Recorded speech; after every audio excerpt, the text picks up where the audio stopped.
Hello and welcome to Soulmates, and welcome to Hell Screen, written by Ryūnosuke Akutagawa, read by Asherlark, featuring original music by Aster Gauzy. Please enjoy. Hell Screen by Ryūnosuke Akutagawa. I am certain there has never been anyone like our great Lord of Horikawa, and I doubt there will ever be another. In a dream before his lordship was born, her maternal ladyship saw the awesomely armed guardian deity of the West, or so people say. In any case, his lordship seemed to have innate qualities that distinguished him from ordinary human beings, and because of this, his accomplishments never ceased to amaze us. You need only glance at his mansion in the capital's Horikawa district to sense the boldness of its conception. Its, how shall I put it? Its grandeur, its heroic scale, are beyond the reach of our mediocre minds. Some have questioned the wisdom of his lordship's undertaking such a project, comparing him to China's first emperor, whose subjects were forced to build the Great Wall, or to the Sui Emperor Yang, who made his people erect lofty palaces, but such critics might be likened to the proverbial blind men who described the elephant according only to the parts they could feel. It was never his lordship's intention to seek splendor and glory for himself alone. He was always a man of great magnanimity, who shared his joys with the wider world, so to speak, and kept in mind even the lowliest of his subjects.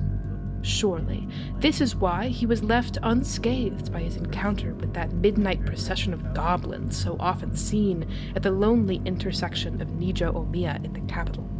It is also why, when rumor had it that the ghost of Toru, minister of the left, was appearing night after night at the site of his ruined mansion by the river at Higashi-Sanjo, you must know it, where the minister had recreated the famous seascape of Shiogama in his garden.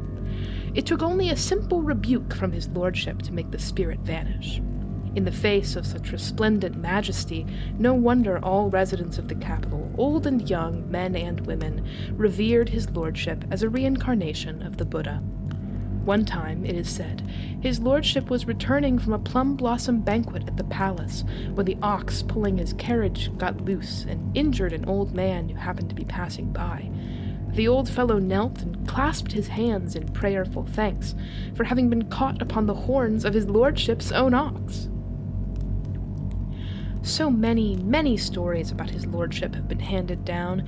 His Imperial Majesty himself once presented his lordship with 30 pure white horses on the occasion of a New Year's banquet.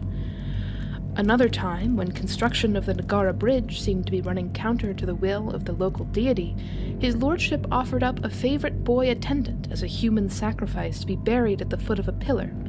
And then there was the time when, to have a growth cut from his thigh, he summoned the Chinese monk who had brought the art of surgery to our country. There's no end to the tales. For sheer horror, though, none of them measures up to the story of the screen depicting scenes of hell, which is now a prized family heirloom. Even his lordship, normally so imperturbable, was horrified by what happened, and those of us who waited upon him, well, it goes without saying that we were shocked out of our minds. I myself had served as one of his lordship's men for a full 20 years. But what I witnessed then was more terrible than anything I had ever, or have ever, experienced. In order to tell you the story of the Hell Screen, however, I must first tell you about the painter who created it. His name was Yoshihide. I suspect that even now there are ladies and gentlemen who would recognize the name Yoshihide. He was famous back then as the greatest painter in the land, but he had reached the age of perhaps 50, and he looked like nothing more than a thoroughly unpleasant little old man, all skin and bones. He dressed normally enough for his appearances at his lordship's mansion, in a reddish-brown, broad-sleeved silk robe and a tall black hat with a soft bend to the right. But as a person, he was anything but normal. You could see he had a mean streak, and his lips, unnaturally red for such an old man, gave a disturbing, bestial impression. Some said the redness came from his moistening his paintbrush with his lips, but I wonder about that. Crueler tongues used to say that he looked and moved like a monkey, and they went so far as to give Yoshihide the nickname Monkey-hide. That nickname reminds me of an episode. Yoshihide had a daughter, his only child, a sweet, lovely girl, utterly unlike her father. She had been taken into the Horikawa mansion as a junior lady-in-waiting for his lordship's own daughter, the young mistress. Perhaps because she lost her mother at a tender age, she had an unusually mature and deeply sympathetic nature, and a cleverness beyond her years, and everyone from her ladyship on down loved the girl for her quickness to notice others' every need. Around that time, someone from the Tamba province presented his lordship with a tame monkey, and the young master, who was then at the height of his boyish naughtiness, decided to name it Yoshihide. The monkey was a funny-looking little creature as it was, but capping it with that name gave everyone in the household a hearty laugh. Oh, if only they had been satisfied just to laugh. But whatever the monkey did, whether climbing to the top of the garden pine or soiling the mats of a staff member's room, people would find a reason to torment it, and always with a shout of "Yoshihide!" Then, one day, as Yoshihide's daughter was gliding down a long outdoor corridor to deliver a note gaily knotted on a branch of red winter plum, the monkey Yoshihide darted in through the sliding door at the far end in full flight from something. The animal was running with a limp and seemed unable to climb a post as it often did when frightened. Then, who should appear chasing after it but the young master, brandishing a switch and shouting, "Come back here, you tangerine thief! Come back here!" Yoshihide's daughter drew up short at the sight, and the monkey clung to her skirts with a pitiful cry. This must have aroused her compassion, for, still holding the plum branch in one hand, she swept the monkey up in the soft folds of her lavender sleeve. Then, giving a little bow to the young master, she said with cool clarity, "Forgive me for interfering, my young lord, but he's just an animal. Please, pardon him." Temper still up from the chase, the young master scowled and stamped his foot several times. "Why are you protecting him?" he demanded. "He stole my tangerine." "He is just an animal," she repeated. "He doesn't know any better." And then, smiling sadly, she added, "His name is Yoshihide, after all. I can't just stand by and watch my father being punished." This was apparently enough to break the young master's will. "All right, then," he said with obvious reluctance. "If you're pleading for your father's life, I'll let him off this time." The young master flung his switch into the garden and stalked back out through the sliding door. After this incident, Yoshihide's daughter and the little monkey grew close.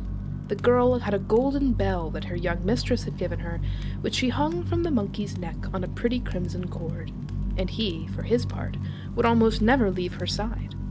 Once, when she was in bed with a cold, the monkey spent hours by her pillow, biting its nails, and I swear it had a worried look on its face. Then, strangely enough, people stopped teasing the monkey. In fact, they began treating it with special kindness, until even the young master would occasionally throw it a persimmon or a chestnut, and I heard he once flew into a rage when one of the samurai kicked the animal. Soon after that, his lordship himself ordered the girl to appear before him with the monkey in her arms. All because, in hearing about the young master's tantrum, I am told, he naturally also heard about how the girl had come to care for the monkey. "I admire your filial behavior," his lordship said. "Here, take this." And he presented her with a fine scarlet underrobe. They tell me that his lordship was especially pleased when the monkey, imitating the girl's expression of gratitude, bowed low before him, holding the robe aloft. And so his lordship's partiality for the girl was born entirely from his wish to commend her filial devotion to her father, and not, as rumor had it, from any physical attraction he might have felt for her.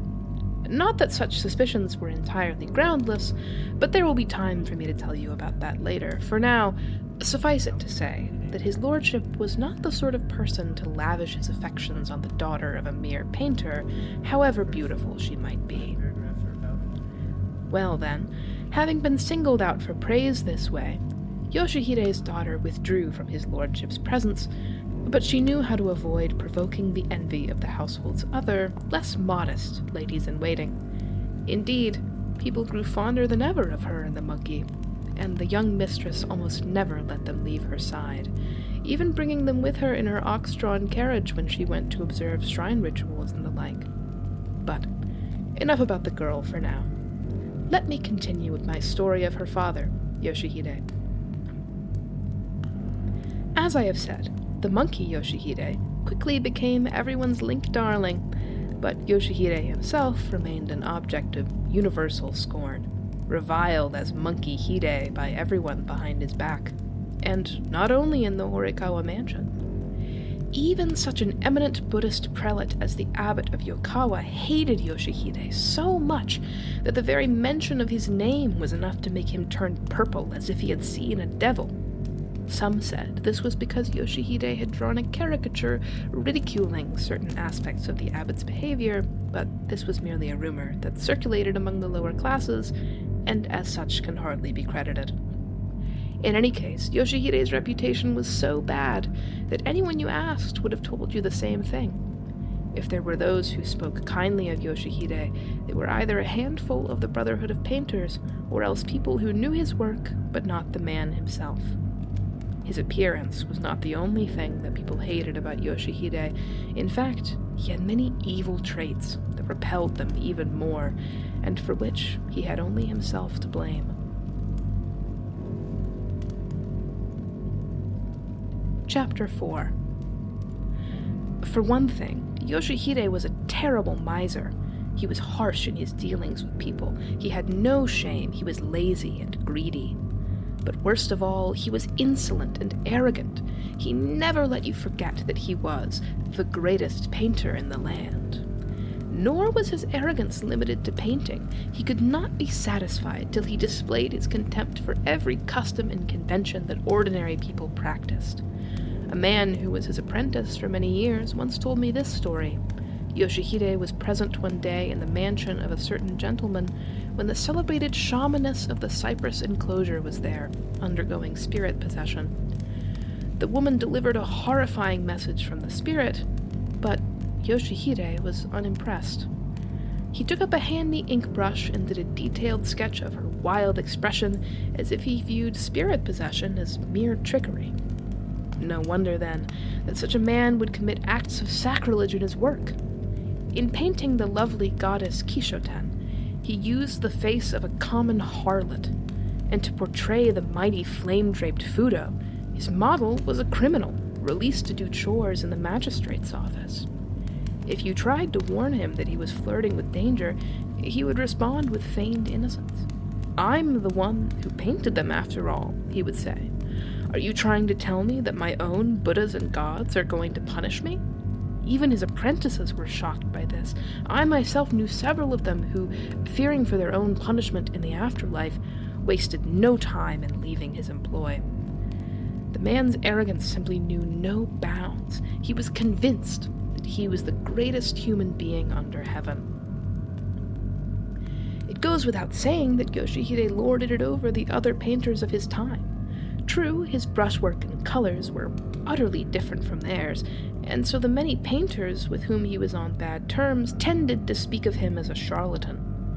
They rhapsodized over the work of old masters such as Kaminari or Kanaoka. On moonlit nights, you could actually smell the plum blossoms painted on that wooden door. Or you could actually hear the courtier on that screen playing his flute. But all they had to say about Yoshihide's work was how eerie and unsettling they found it. Take his 5 levels of rebirth on the Ryūgaiji temple gate, for example. "When I passed the gate late at night," one said, "I could hear the dying celestials sighing and sobbing." "That's nothing," another claimed. "I could smell the flesh of the dead rotting." And how about the portraits of the household's lady-in-waiting that his lordship ordered from Yoshihide? Every single woman he painted fell ill and died within 3 years. It was as if he had snatched their very souls from them.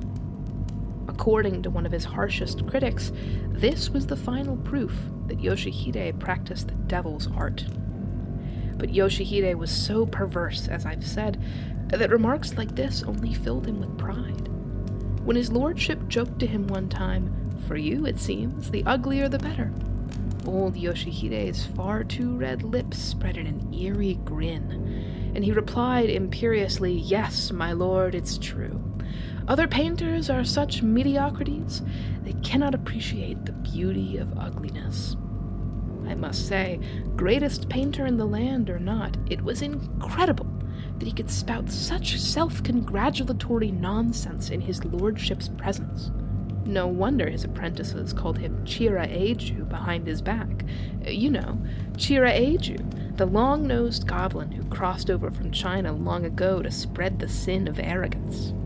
But still, even Yoshihide, in all his incredible perversity, yes, even Yoshihide displayed human tenderness when it came to one thing. By this I mean that Yoshihide was truly mad about his only daughter, the young lady-in-waiting. The girl was, as I said before, a wonderfully kind-hearted young creature, deeply devoted to her father, and his love for her was no less strong than hers for him. I gather that he provided for her every need, every robe, every hair ornament, without the slightest objection. Don't you find this incredible for a man who had never made a single contribution to a temple? Yoshihide's love for his daughter, however, remained just that, love. It never occurred to him that he should be trying to find her a good husband someday. Far from it, he was not above hiring street thugs to beat up anyone who might make improper advances to her. So, even when his lordship honored her with the position of junior lady-in-waiting in his own household, Yoshihide was far from happy about it. And for a while, he always wore a sour expression whenever he was in his lordship's presence. I have no doubt that people who witnessed this display were the ones that began speculating that his lordship had been attracted to the girl's beauty when he ordered her into service despite her father's objections. Such rumors were entirely false, of course. It was nothing but Yoshihide's obsessive love for his daughter that kept him wishing to have her step down from service, that is certain. I remember the time his lordship ordered Yoshihide to do a painting of Manju as a child, and Yoshihide pleased him greatly with a marvelous work that used one of his lordship's own boy favorites as a model. "You can have anything you want as your reward," said his lordship, "anything at all." Yoshihide should have been awestruck to hear such praise from his lordship's own lips, and he did in fact prostrate himself in thanks before him, but can you imagine what he asked? "If it pleases your lordship, I beg you to return my daughter to her former lowly state." The impudence of the man! This was no ordinary household, after all. No matter how much he loved his daughter, to beg for her release from service in privileged proximity to the great lord of Horikawa himself? Where in the world does one find such audacity? Not even a man as grandly magnanimous as his lordship could help feeling some small annoyance at such a request, as was evident from the way he stared at Yoshihide for a while in silence. Presently he spoke.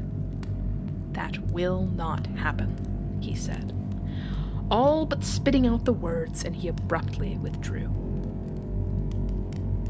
That was not the first nor the last such incident. I think there might have been 4 or 5 in all.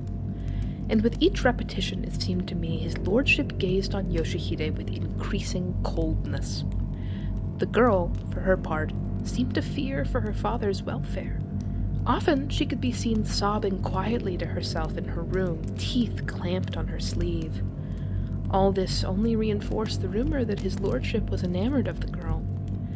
People also said that the command to paint the screen had something to do with her rejection of his lordship's advances, but that, of course, could not be so. As I see it, it was entirely out of pity for the girl's situation that his lordship refused to let her go. I am certain he believed, with great generosity, that she would be far better off if he were to keep her in his mansion and enable her to live in comfort than if he sent her back to her hard-headed old father. That he was partial to her, of course, there could be no doubt. She was such a sweet-tempered young thing, but to assert that he took his lustful pleasure with her is a view that springs from twisted reasoning. No, I would have to call it a groundless falsehood. At any rate, owing to these matters regarding his daughter, this was a period when Yoshihide was in great disfavor with his lordship. Suddenly, one day, for whatever reason, his lordship summoned Yoshihide and ordered him to paint a folding screen, portraying scenes from the 8 Buddhist hells. Oh, that screen. I can almost see its terrifying images of hell before me now. Other artists painted what they called images of hell, but their compositions were nothing like Yoshihide's. He had the 10 kings of hell and their minions over in one small corner, and everything else, the entire screen, was enveloped in a firestorm so terrible you thought the swirling flames were going to melt the mountain of sabers and the forest of swords. Aside from the vaguely Chinese costumes of the judges of the dark, with their swatches of yellow and indigo, all you saw was the searing color of flames, and, dancing wildly among them, black smoke clouds of hurled India ink and flying sparks of blown-on gold dust. These alone were enough to shock and amaze any viewer, but the sinners writhing in the hellfire of Yoshihide's powerful brush had nothing in common with those to be seen in ordinary pictures of hell, for Yoshihide had included sinners from all stations in life, from the most brilliant luminary of His Majesty's exalted circle to the basest beggar and outcast, a courtier in magnificent ceremonial vestments, a nubile lady-in-waiting in 5-layered robes, a rosary-clutching priest intoning the holy name of Amida, a samurai student on high wooden clogs, an aristocratic little girl in a simple shift, a yin-yang diviner swishing his paper wand through the air. I could never name them all, but there they were, human beings of every kind, inundated by smoke and flame, tormented by wardens of hell with their heads of bulls and horses, and driven in all directions like autumn leaves scattering before a great wind. Oh, look at that one, you would say, the one with her hair all tangled up in a forked lance and her arms and legs drawn in tighter than a spider's. Could she be one of those shrine maidens who perform for the gods? And, oh, that fellow there hanging upside down like a bat, his breast pierced by a short lance. Surely he is supposed to be a greenhorn provincial governor. And the kinds of torture were as numberless as the sinners themselves, flagging with an iron scourge, crushing under a gigantic rock, pecking by a monstrous bird, grinding in the jaws of a poisonous serpent. But surely, the single most horrifying image of it all was that of a carriage plummeting through space. As it fell, it grazed the upper boughs of a sword tree, where clumps of corpses were skewered on fang-like branches. Blasts of hell wind swept up the carriage curtains to reveal a court lady, so gorgeously apparelled she might have been one of His Imperial Majesty's own consorts or intimates, her straight black hip-length hair flying upward in the flames, the full whiteness of her throat laid bare as she writhed in agony. Every detail of the woman's form in the blazing carriage filled the viewer with an agonizing sense of the hideous torments to be found in the hell of searing heat. The sheer horror of the entire screen, might I say, seemed to be concentrated in this one figure. It had been executed with such inspired workmanship, you'd think that all who saw it could hear the woman's dreadful screams. Oh yes, this was it. For the sake of painting this one image, the terrible event occurred. Otherwise, how could even the great Yoshihide have painted hell's torments so vividly? It was his cruel fate to lose his life in exchange for completing the screen. In a sense, the hell in this painting was the hell into which Yoshihide himself, the greatest painter in the realm, was doomed one day to fall. I am afraid that in my haste to speak of the screen with its unusual images of hell, I may have reversed the order of my story. Now, let me continue with the part about Yoshihide when he received his lordship's command to do a painting of hell. For nearly 6 months after the commission, Yoshihide poured all his energy into the screen, never once calling it his lordship's residence. Don't you find it strange that such a doting father should abandon all thought of seeing his daughter once he had started on a painting? According to the apprentice I mentioned earlier, Yoshihide always approached his work like a man possessed by a fox spirit. In fact, people used to say that the only reason Yoshihide was able to make such a name for himself in art was that he had pledged his soul to one of the great gods of fortune. What proved it was that if you peeked in on him when he was painting, you could always see shadowy fox spirits swarming all around him. What this means, I suspect, is that once he picked up his brush, Yoshihide thought of nothing else but completing the painting before him. He would spend all day and night shut up in his studio out of sight. His concentration seems to have been especially intense when he was working on this particular screen with its images of hell. This is not merely to say that he would keep the latticed shutters pulled down and spend all day by the tripod oil lamp, mixing secret combinations of paint or posing his apprentices in various costumes for him to sketch. No, that was normal behavior for the working Yoshihide, even before this screen.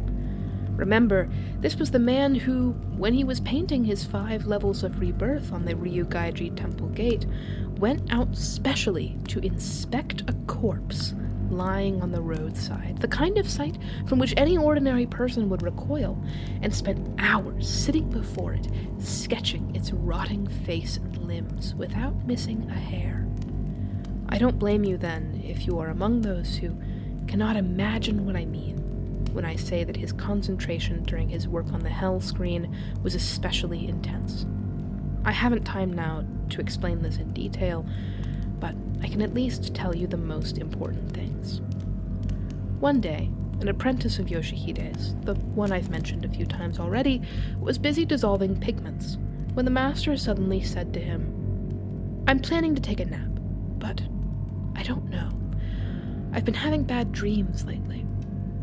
There was nothing strange about this, so the apprentice merely answered, "I see, sir," and continued with his work. Yoshihide, however, was not his usual self. Somewhat hesitantly, and with a doleful look on his face, he made a surprising request. "I want you to sit and work beside me while I sleep." The apprentice thought it rather odd that his master should be worrying about dreams, but it was a simple enough request, and he promptly agreed to it. "All right, then," Yoshihide said, still looking worried. "Come inside right away." He hesitated. "And when the other apprentices arrive," he added, "don't let any of them in where I am sleeping."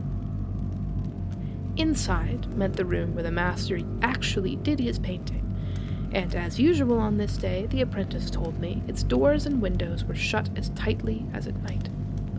In the dull glow of an oil lamp stood the large folding screen, its panels arranged in a semicircle and still only sketched out in charcoal. Yoshihide lay down with his head pillowed on his forearm and slipped into the deep sleep of an utterly exhausted man. Hardly any time had gone by, however, when the apprentice began to hear a sound that he had no way of describing. It was a voice, he told me, but a strange and eerie one. At first, it was just a sound, but soon, in snatches, the voice began to form words that came to him as if from underwater, like the muffled cries of a drowning man. "What?" the voice said. "You want me to come with you? Where? Where are you taking me?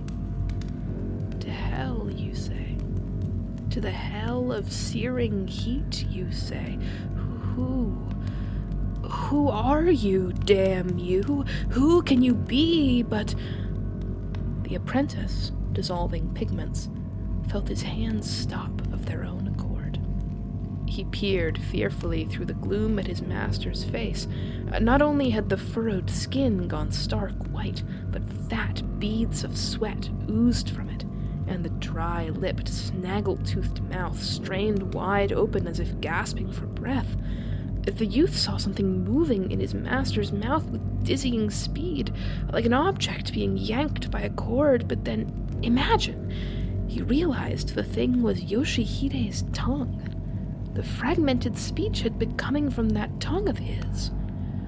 Who could it be but you, damn you? It is you. I thought so. What's that? You've come to show me the way there. You want me to follow you to hell. My daughter is waiting for me in hell. The apprentice told me that an uncanny feeling overcame him at that point. His eyes seemed to make out vague, misshapen shadows that slid over the surface of the screen and flooded down upon the two of them. Naturally, he immediately reached over and shook Yoshihide as hard as he could, but rather than waking, the master, in a dreamlike state, went on talking to himself and showed no sign of regaining consciousness. Desperate now, the apprentice grabbed the jar for washing brushes and splashed all the water into Yoshihide's face. I'm waiting for you, Yoshihide was saying, so hurry and get into the cart. Come along to hell.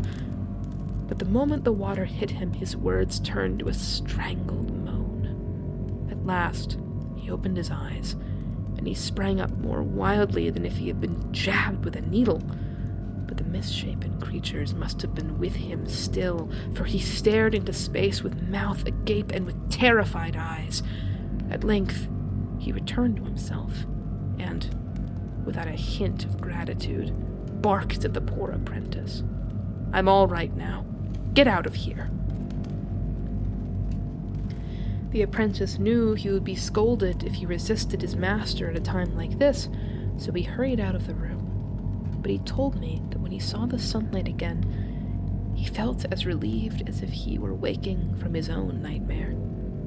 This was by no means Yoshihide at his worst, however. A month later, he called yet another apprentice into the inner room. The young man found Yoshihide standing in the gloom of the oil lamps, biting the end of his paintbrush. Without a moment's hesitation, Yoshihide turned to him and said, Sorry, but I need you naked again. The master had ordered such things in the past, so the apprentice quickly stripped off his clothes, but now Yoshihide said with a strange scowl, I want to see a person in chains, so do what I tell you. Sorry about this, but it will just take a little while. Yoshihide could mouth apologetic phrases, but he issued his cold commands without the least show of sympathy. This particular apprentice was a well-built lad who looked more suited to wielding a sword than a paintbrush, but even he must have been shocked by what happened. I figured the master had gone crazy and was going to kill me, he told people again and again long afterward. Yoshihide was apparently annoyed by the young man's slow preparations. Instead of waiting, he dragged out a narrow iron chain from heaven knows where, and all but pounced on the apprentice's back, wrenching the man's arms behind him and winding him in the chain.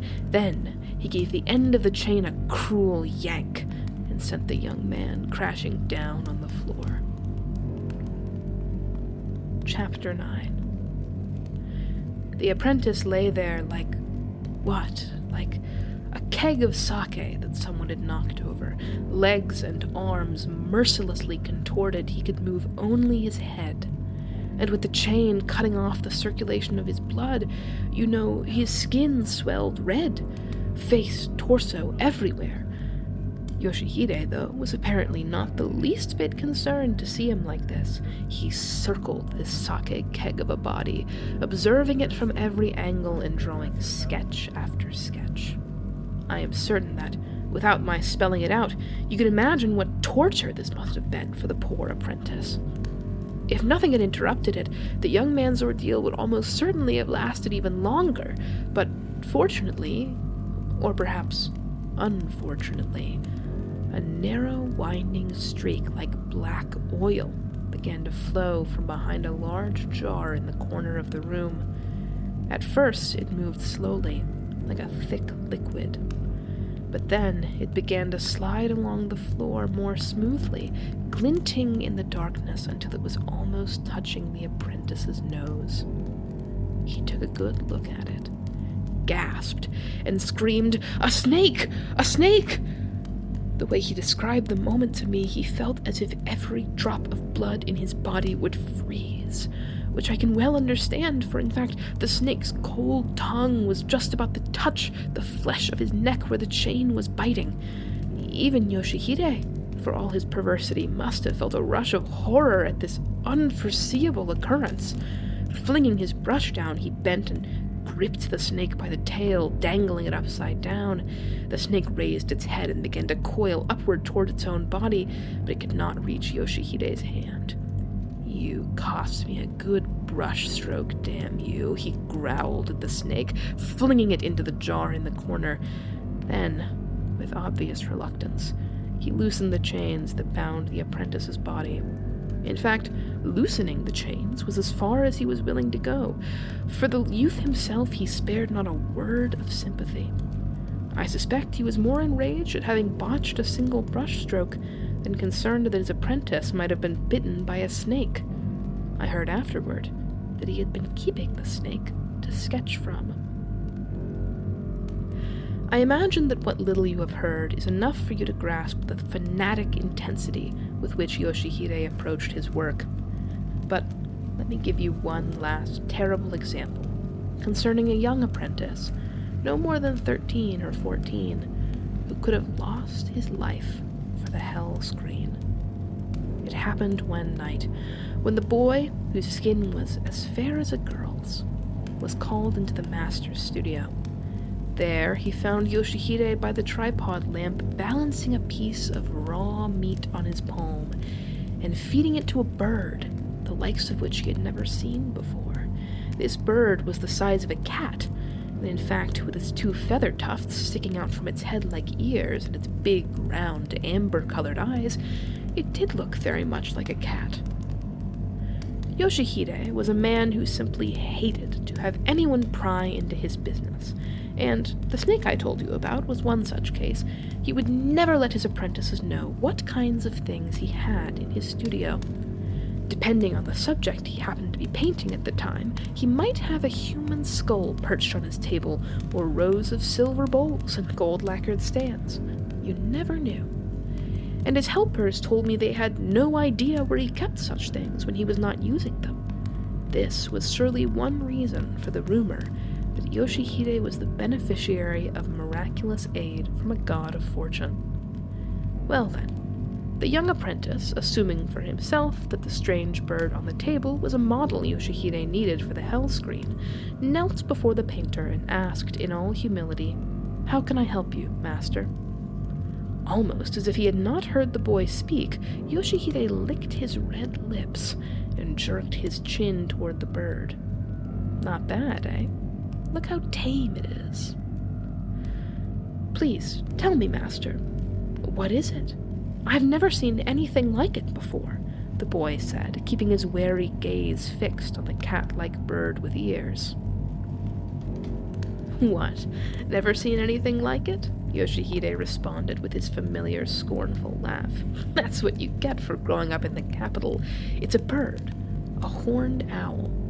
A hunter brought it to me a few days ago from Mount Kurama, only you don't usually find them so tame." As he spoke, Yoshihide slowly raised his hand and gave a soft upward stroke to the feathers of the owl's back, just as the bird finished swallowing the chunk of meat. Instantly, the bird emitted a shriek and leaped from the tabletop, aiming its outstretched talons at the apprentice's face. Had the boy not shot his arm out to protect himself, I have no doubt that he would have ended up with more than a gash or 2 on his face. He cried out and shook his sleeve in an attempt to sweep the bird away, which only added to the fury of the attack. Beak clattering, the owl lunged at him again. Disregarding Yoshihide's presence, the apprentice ran wildly around the cramped room, now standing to defend himself, now crouching to drive the bird away.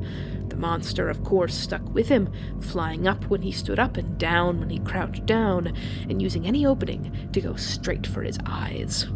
With each lunge came a tremendous flapping of wings that filled the boy with dread. He felt so lost, he said later, that the familiar studio felt like a haunted valley deep in the mountains, with the smell of rotting leaves, the spray of a waterfall, the sour fumes of fruit stashed away by a monkey. Even the dim glow of the master's oil lamp on its tripod looked to him like misty moonlight in the hills. Being attacked by the owl, however, was not what most frightened the lad. What really made his flesh crawl was the way the Master Yoshihide followed the commotion with his cold stare, taking his time to spread out a piece of paper, lick his brush, and then set about capturing the terrible image of a delicate boy being tormented by a hideous bird. At the sight, the apprentice was overcome by an inexpressible terror. For a time, he says, he even thought his master might kill him. And you actually couldn't say that such a thing was out of the question, for it did seem that Yoshihide's sole purpose in calling the apprentice to his studio that night had been to set the owl on him and draw him trying to escape. Thus, when the apprentice caught that glimpse of his master at work, he felt his arms come up to protect his head, and heard an incoherent scream escape his throat as he slumped down against the sliding door in the corner of the room. In that same instant, Yoshihide himself cried out and jumped to his feet, whereupon the beating of the owl's wings grew faster and louder, and there came the clatter of something falling over and a tearing sound. Having covered his head in terror, the apprentice now raised it again to find that the room had gone pitch dark, and he heard Yoshihide's angry voice calling to the other apprentices. Eventually, there was a far-off cry in response, and soon an apprentice rushed in with a lantern held high. In its sooty-smelling glow, the boy saw the tripod collapsed on the floor, and the mats and planking soaked in the oil of the overturned lamp. He saw the owl, too, beating one wing in apparent pain as it flopped around the room. On the far side of the table, looking stunned, Yoshihide was raising himself from the floor and muttering something incomprehensible. And no wonder. That black snake was tightly coiled around the owl from neck to tail and over one wing. The apprentice had probably knocked the jar over as he slumped to the floor, and when the snake crawled out, the owl must have made the mistake of trying to grab it in his talons, only to give rise to this struggle. The two apprentices gaped at the bizarre scene and at each other until, with a silent bow to the master, they slipped out of the room. What happened to the owl and snake after that? No one knows. This was by no means the only such incident. I forgot to mention that it was the beginning of autumn, when his lordship commanded Yoshihide to paint the hell screen. From then until the end of winter, the apprentices were continually subjected to their master's frightening behavior. At that point, however, something seemed to interfere with Yoshihide's work on the screen. An even deeper layer of gloom came to settle over him, and he spoke to his assistants in markedly harsher tones. The screen was perhaps 8/10 finished, but it showed no further signs of progress. Indeed, Yoshihide occasionally seemed to be on the verge of painting over those parts that he had already completed. No one knew what he was finding so difficult about the screen, and what's more, no one tried to find out. Stung by those earlier incidents, his apprentices felt as if they were locked in a cage with a tiger or a wolf, and they found ways to keep their distance from the master. For that reason, I have little to tell you about that period. The only unusual thing I can think of is that the hard-headed old codger suddenly turned weepy. People would often see him shedding tears when he was alone. An apprentice told me that one day he walked into the garden and saw the master standing on the veranda, gazing blankly at the sky with its promise of spring, his eyes full of tears. Embarrassed for the old man, the apprentice says, he silently withdrew. Don't you find it odd that this arrogant man, who went so far as to sketch a corpse on the roadside for his 5 levels of rebirth, would cry like an infant, just because the painting of the screen wasn't going as well as he wanted it to? In any case, while Yoshihide was madly absorbed in his work on the screen, his daughter began to show increasing signs of melancholy, until the rest of us could see that she was often fighting back her tears. A pale, reserved, sad-faced girl to begin with, she took on a genuinely mournful aspect as her lashes grew heavy and shadows began to form around her eyes. This gave rise to all sorts of speculation, that she was worried about her father, or that she was suffering the pangs of love. But soon, people were saying that it was all because his lordship was trying to bend her to his will. Then, the gossiping ground to a halt, as though everyone had suddenly forgotten about her. A certain event occurred at that time. Well after the first watch of the night, I was walking down an outdoor corridor when the monkey Yoshihide came flying at me from out of nowhere and started tugging at my trouser skirts. As I recall it, this was one of those warm, early spring nights when you expect at any time now to be catching the romantic fragrance of plum blossoms in the pale moonlight. But what did I see in the moon's faint glow? It was the monkey, baring its white fangs, wrinkling up its nose, and shrieking with almost manic intensity. An eerie chill was only 3 parts of what I felt. The other 7 parts were anger at having my new trousers yanked out like that, and I considered kicking the beasts aside and continuing on my way. I quickly changed my mind, however, recalling the case of the samurai who had earned the young master's displeasure by tormenting the monkey. And besides, the way the monkey was behaving, there was obviously something wrong. I therefore gave up trying to resist and allowed myself to be pulled several paces farther. Where the corridor turned a corner, the pale surface of his lordship's pond could be seen, stretching off through the darkness beyond a gently drooping pine. When the animal led me to that point, my ears were assaulted by the frantic yet strangely muffled sounds of what I took to be a struggle in a nearby room. All else was hushed. I heard no voices, no sounds, but the splash of a fish leaping in the mingled moonlight and fog. The sound of the struggle brought me up short. If this was an intruder, I resolved, I would teach him a lesson, and, holding my breath, I edged closer to the sliding door. My approach, however, was obviously too slow and cautious for the monkey. Yoshihide scampered around me in circles once, twice, 3 times, then bounded up to my shoulder with a strangled cry. Instinctively, I jerked my head aside to avoid being scratched. The monkey dug its claws into my sleeve to keep from slipping down. This sent me staggering, and I stumbled backward, slamming against the door. Now, I could no longer hesitate. I shot the door open and crouched to spring in beyond the moonlight's edge. At that very moment, something rose up to block my view. With a start, I realized it was a woman.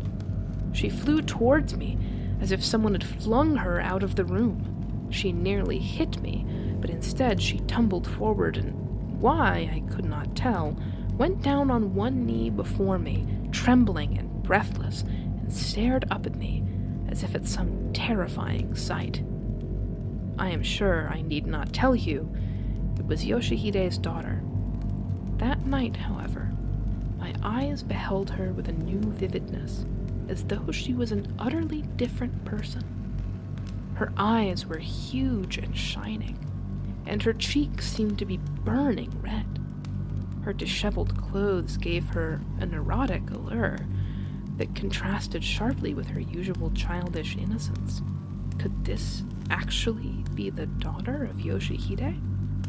I wondered, that frail-looking girl, so modest and self-effacing in all things? leaning against the sliding wooden door, I stared at this beautiful girl in the moonlight, and then, as if they were capable of pointing, I flicked my eyes toward the hurried footsteps reaching into the distance to ask her soundlessly, who was that?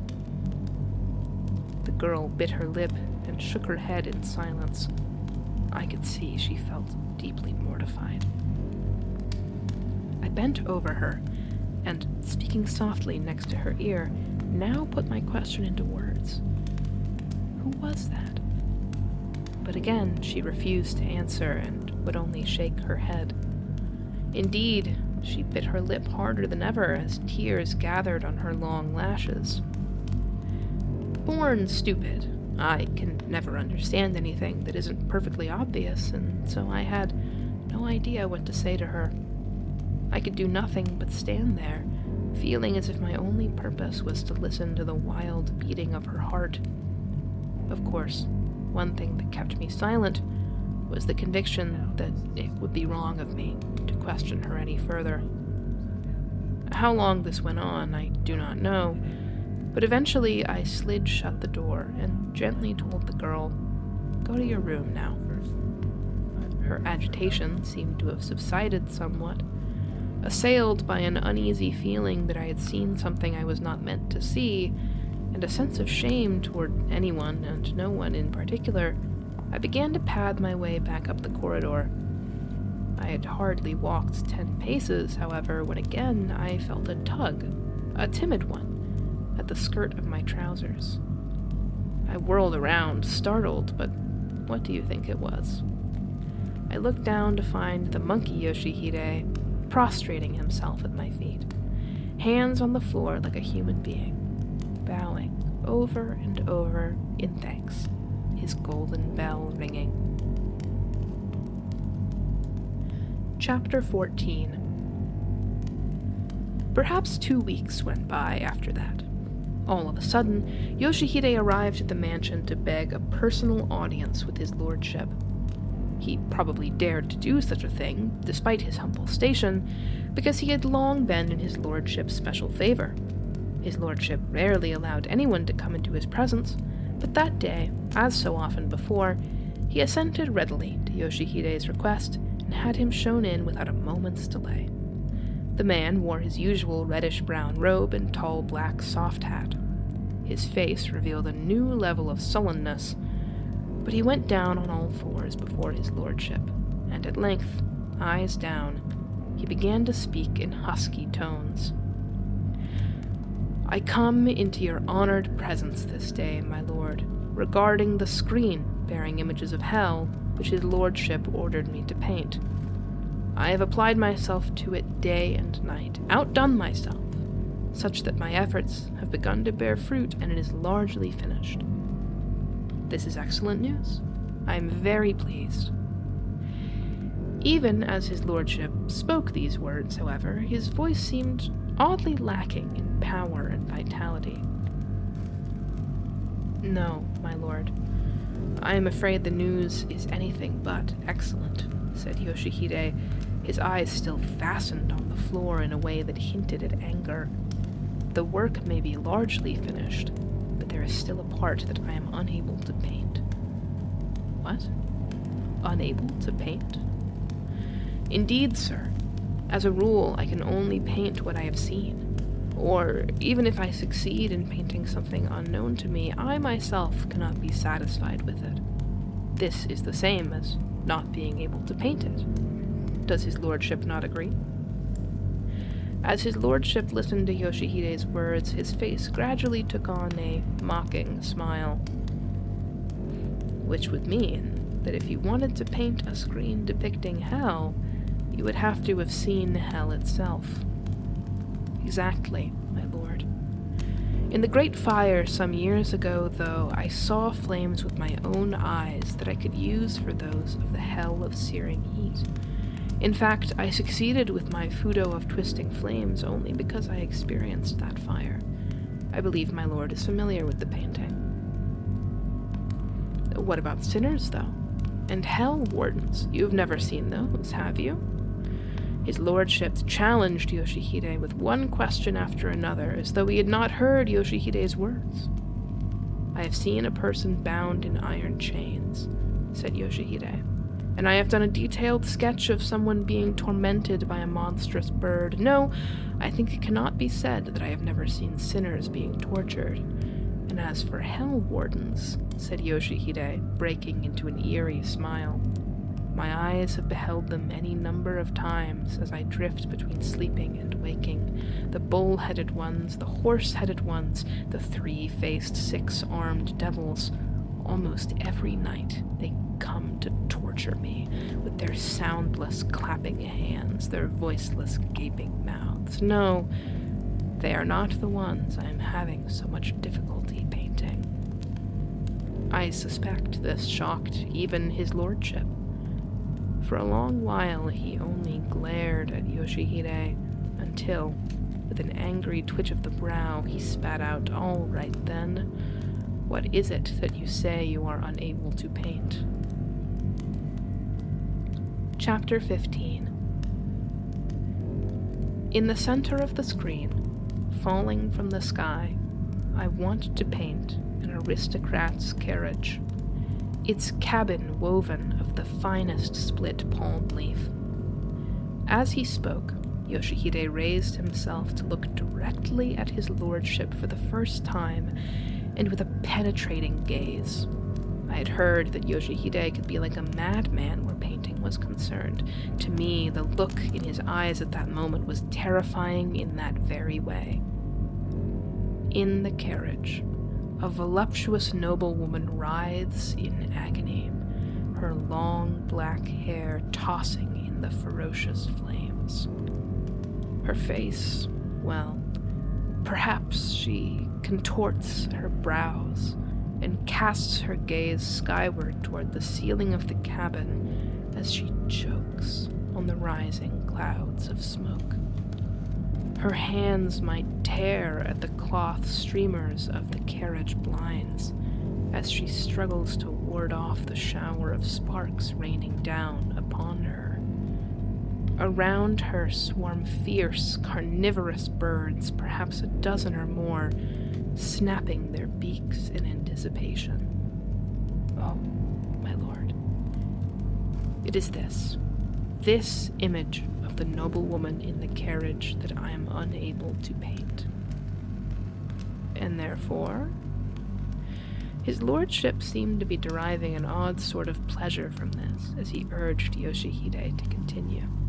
But Yoshihide himself, red lips trembling as with a fever, could only repeat, as if in a dream, "This is what I am unable to paint." Then, suddenly, all but biting into his own words, he cried, "I beg you, my lord, have your men set a carriage on fire. Let me watch the flames devour its frame and its woven cabin, and, if possible..." A dark cloud crossed his lordship's face, but no sooner had it passed than he broke into a loud cackle. He was still choking with laughter when he spoke. "Possible? I'll do whatever you want. Don't waste time worrying about what is possible." His lordship's words filled me with a terrible foreboding, and in fact his appearance at that moment was anything but ordinary. White foam gathered at the corners of his mouth, his eyebrows convulsed into jagged bolts of lightning. It was as if his lordship himself had become infused with Yoshihide's madness. And no sooner had he finished speaking than laughter, endless laughter, exploded from his throat once again. "I'll burn a carriage for you," he said, "and I'll have a voluptuous woman inside it, dressed in a noblewoman's robes. She will die, writhing with agony in flames and black smoke." I have to salute you, Yoshihide. Who could have thought of such a thing but the greatest painter in the land?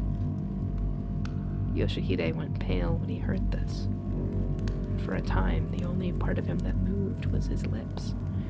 He seemed to be gasping for breath. Then, as though all the muscles of his body had gone limp at once, He crumpled forward with his hands on the matted floor again.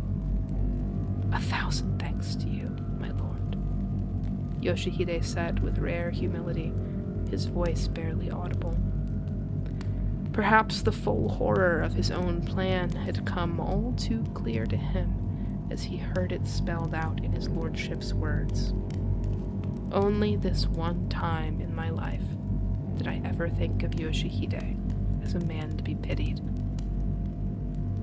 2 or 3 nights later, his lordship summoned Yoshihide as promised to witness the burning of the carriage. He held the event not at the Horikawa mansion, but outside the capital, at his late younger sister's mountain retreat, widely known as the Palace of the Melting Snows. No one had lived at this palace for a very long time. Its spacious gardens had gone wild, and the desolate site must have given rise to all sorts of rumors, many about his lordship's sister, who had actually died there. People used to say that on moonless nights her ladyship's broad-skirted scarlet trousers would glide eerily along the outdoor corridor, never touching the floor.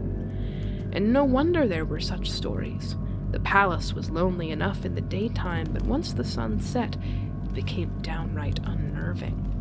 The garden stream would murmur ominously in the darkness, and herons would swoop in the starlight like monstrous creatures. As it happened, the carriage burning took place on one of those pitch-dark, moonless nights. Oil lamps revealed his lordship seated in cross-legged ease on the veranda. Beneath a turquoise robe, he wore deep lavender patterned trousers. On a thick round mat edged in white brocade, his position was, of course, elevated above the half-dozen or so attendants who surrounded him.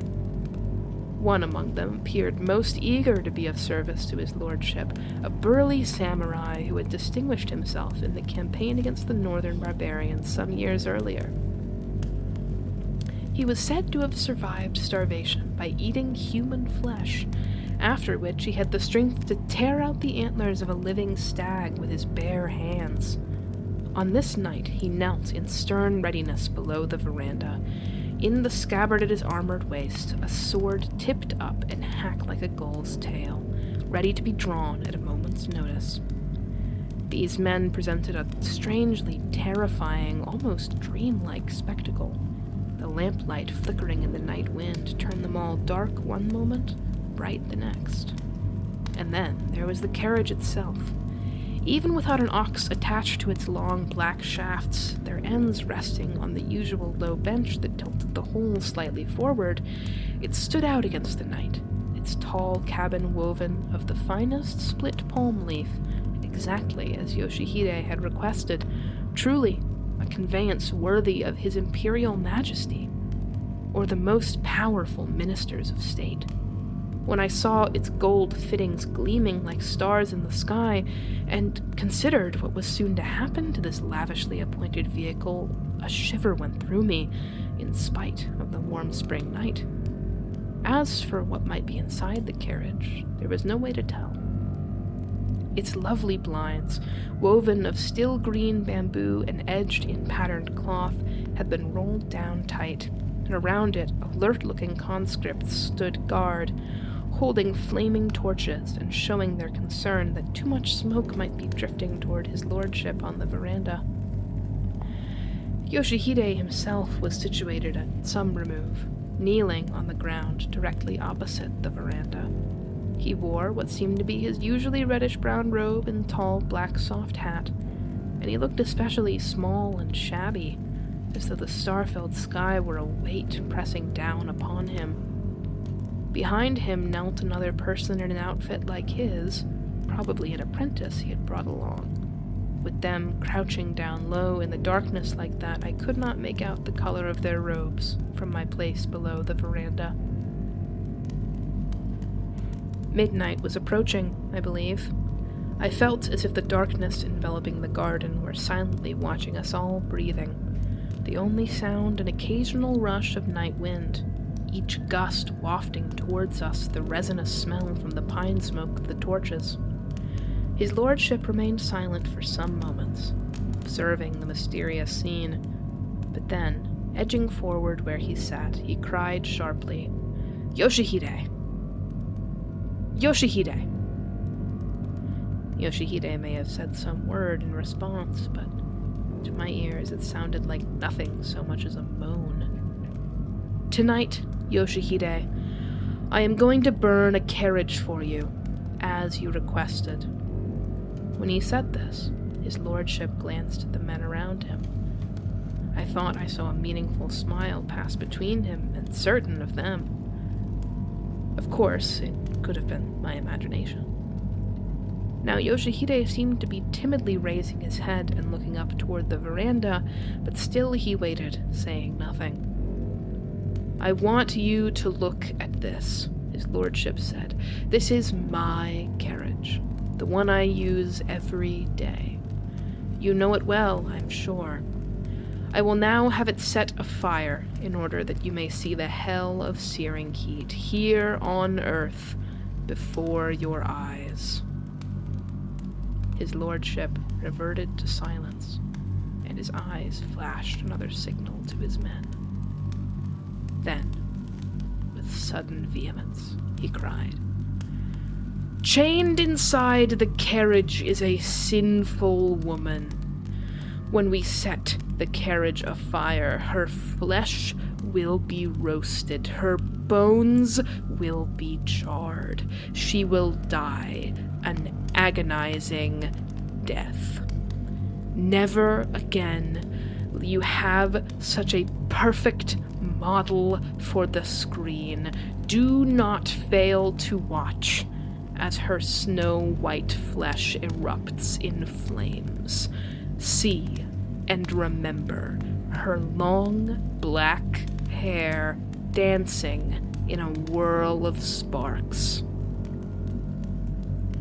His lordship sank into silence for yet a third time, but whatever could have been in his mind, now all he did was laugh soundlessly, his shoulders quaking. "Never again will there be a sight like this, Yoshihide. I shall join you in observing it. All right, men, raise the blind. Let Yoshihide see the woman inside." On hearing this command, one of the conscripts, torch held high, strode up to the carriage, stretched out his free hand, and whipped the blind up. The torch crackled and flickered and cast its red gleam inside. On the carriage's matted floor, cruelly chained, sat a woman. And oh, who could have failed to recognize her? Her long black hair flowed in a voluptuous band across a gorgeous robe embroidered in cherry blossoms, and the golden hairpins on top of her downcast head sparkled beautifully in the firelight. For all the differences in costuming, there was no mistaking that girlish frame, that graceful neck where now a gag was fastened, that touchingly modest profile. They belonged to none other than Yoshihide's daughter. I could hardly keep from crying out. Just then, the samurai kneeling across from me sprang to his feet and, pressing threateningly on his sword hilt, glared at Yoshihide. Startled by this sudden movement, I turned my gaze toward Yoshihide. He looked as if this spectacle were driving him half mad. Where he had been crouching until then, he was on his feet now and poised, arms outstretched, to run toward the carriage.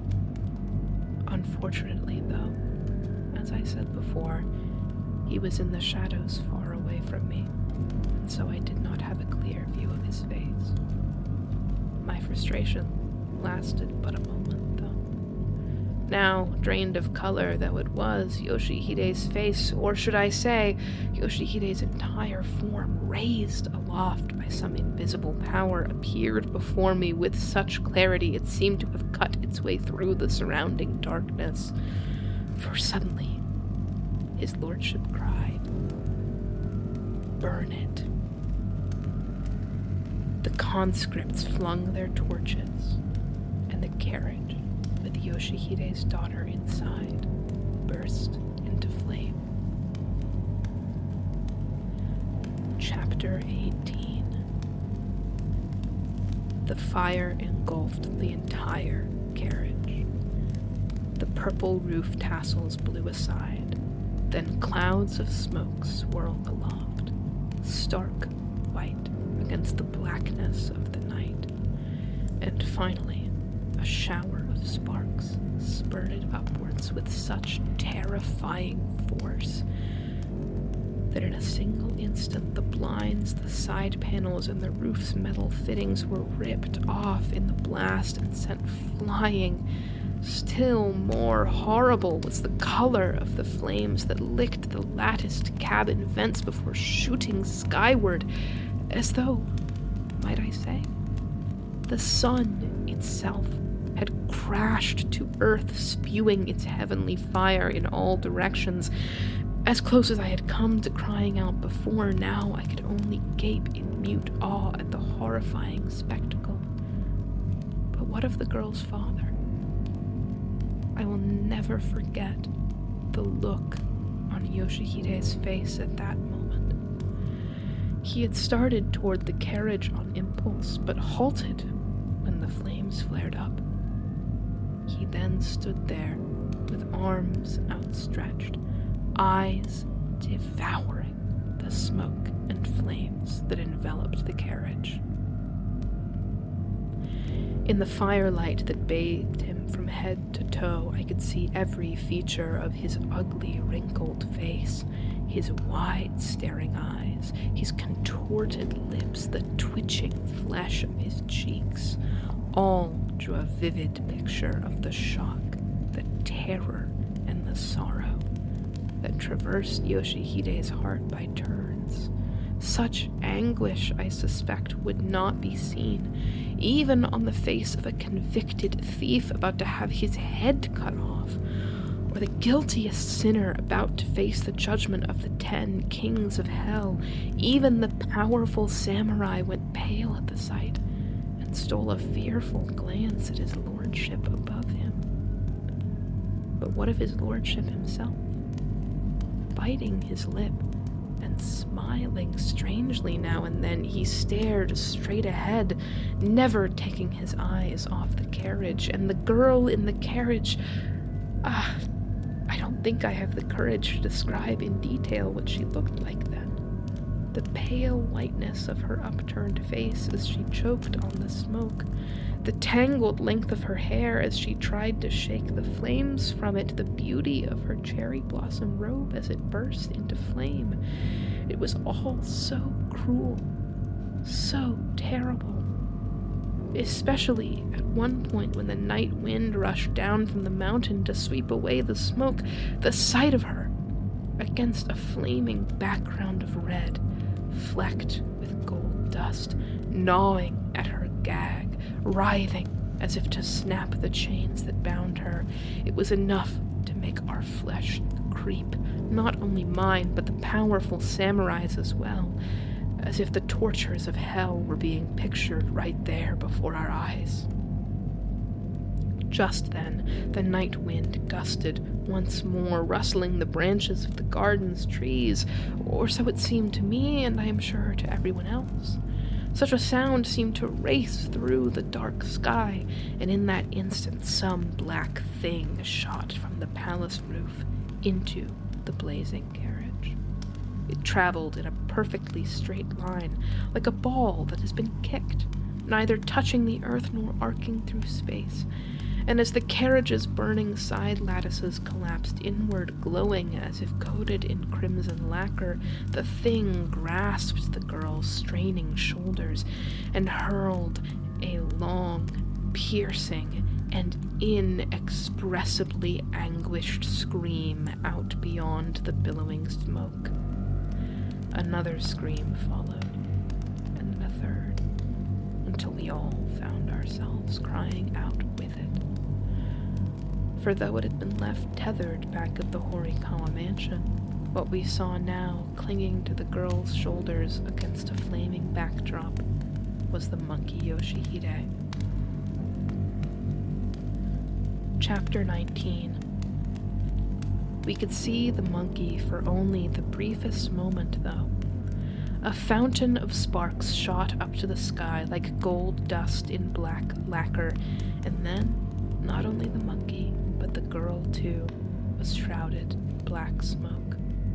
Now, in the middle of the garden, there was only a carriage of fire, seething in flames with a terrible roar. No, pillar of fire might better describe this horrific conflagration boiling up to the starry heavens. But oh, how strange it was to see the painter now, standing absolutely rigid before the pillar of fire. Yoshihide, who only a few moments earlier had seemed to be suffering the torments of hell, stood there with his arms locked across his chest, as if he had forgotten even the presence of his lordship, his whole wrinkled face suffused now with an inexpressible radiance, the radiance of religious ecstasy. I could have sworn that the man's eyes were no longer watching his daughter dying in agony, that instead the gorgeous colors of flames and the sight of a woman suffering in them were giving him joy beyond measure. The most wondrous thing was not that he watched his only daughter's death throes with apparent joy, but rather that Yoshihide at that moment possessed a strange, inhuman majesty that resembled the rage of the king of beasts himself, as you might see him in a dream. For this reason, although I might have been imagining it, the countless night birds that flew around us squawking in alarm at each new eruption of flames seemed to keep their distance from Yoshihide's tall black hat. Perhaps even these insentient birds could see the mysterious grandeur that hung above Yoshihide like a radiant aura. If the birds could see it, how much more so the rest of us, down to the lowly conscripts, trembling inwardly, scarcely breathing, and filled with a bizarre sense of adoration, we kept our eyes fastened on Yoshihide, as if we were present at the decisive moment when a lump of stone or wood becomes a holy image of the Buddha. The carriage flames that filled the heavens with a roar, Yoshihide, under the spell of the flames, transfixed. What sublimity! What rapture! But among us, only one, his lordship, looked on as if transformed into another person, his noble countenance drained of color, the corners of his mouth flecked with foam, hands clutching his knees through his lavender trousers, as he panted like a beast in need of water. Word soon spread that his lordship had burned the carriage that night in the Palace of Melting Snows, and there seemed to have been many who were highly critical of the event. First of all came the question of Yoshihide's daughter. Why had his lordship chosen to burn her alive? The rumor most often heard was that he had done it out of spite for her rejection of his love. I am certain, however, that he did it to punish the twisted personality of an artist who would go so far as to burn a carriage and kill a human being to complete the painting of a screen. In fact, I overheard his lordship saying as much himself. And then there was Yoshihide, whose stony heart was also apparently the topic of much negative commentary. How After seeing his own daughter burned alive, could he want to finish the screen painting? Some cursed him as a beast in human guise who had forgotten a father's love for the sake of a picture. One who allied himself with this opinion was His Reverence the Abbot of Yokawa, who always used to say, "Excel in his art though he might, if a man does not know the 5 virtues, he can only end up in hell." A month went by, and the screen, with its images of hell, was finished at last. Yoshihide brought it to the mansion that very day and humbly presented it for his lordship's inspection. His Reverence happened to be visiting at the time, and I am certain that he was shocked at the sight of the horrible firestorm blasting through it. Until he actually saw the screen, he was glowering at Yoshihide. But then he slapped his knee and exclaimed, "What magnificent work!" I can still see the bitter smile on his lordship's face when he heard those words. Almost no one spoke ill of Yoshihide after that, at least not in the mansion. Could it be because all who saw the screen, even those who had always hated him, were struck by strangely solemn feelings when they witnessed the tortures of the hell of searing heat in all their reality? By then, however, Yoshihide numbered among those who are no longer of this world. The night after he finished the screen, he tied a rope to a beam in his room and hanged himself. I suspect that having sent his daughter on ahead to the other world, he could not bear to go on living here as if nothing had happened. His body lies buried in the ruins of his home. The little stone marker is probably so cloaked in moss now, after decades of exposure to the wind and rain, that no one can tell whose grave it is anymore.